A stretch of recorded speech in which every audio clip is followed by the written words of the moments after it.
the impact of all sort of macroeconomic policy tightening so far, and how could it have an after impact on Indian economy? RBI came out with its monthly bulletin reinstating that economy in fact is going on the right track, and the policy tightening, perhaps we could see some easing out in the next year or so? So I think, had RBI's bulletin been released before the 6th of October, the 7th of October, in fact, I'm sorry, when Israel and Hamas went at war and Hamas strikes on Israel happened, I think the tone of the State of the Economy bulletin might have been a little more optimistic.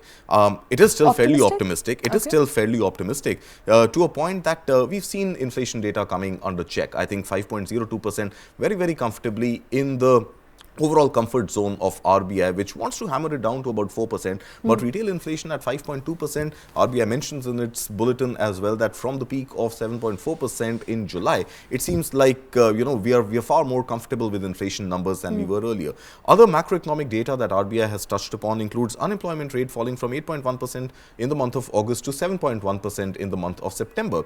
So there is some sort of buoyancy when it comes to employment as well. Consumption activity is high. PMI indication is good. So overall, I think the bulletin very clearly mentions that India, and reiterating what IMF and other global agencies, multilateral banks have said, that overall India is in a very, very good position, the fastest growing major economy, and that's nothing new. There is, however, a little bit of risk mentioned in the article called State of the Economy as well. And those risks, and now getting compounded with the ongoing war, US Treasury yields at record highs is something that is going to pull out capital from India.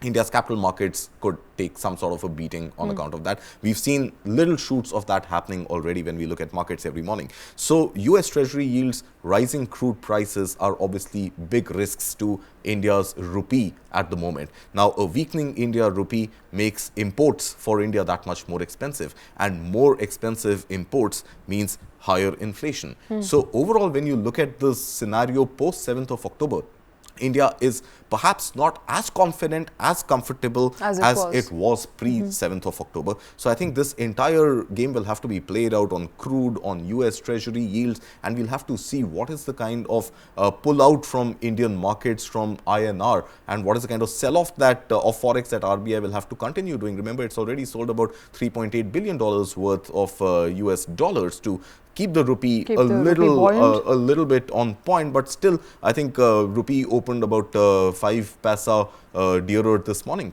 So devalued this morning. So I think 83 levels is something India is okay with. Anything higher than that will make imports expensive, and expensive imports, higher inflation, rate cut doesn't seem to be on the anvil. All right. So a lot of signs of danger to look out for, but RBI's monthly bulletin pointing towards a better state of affairs as far as India's growth story is concerned.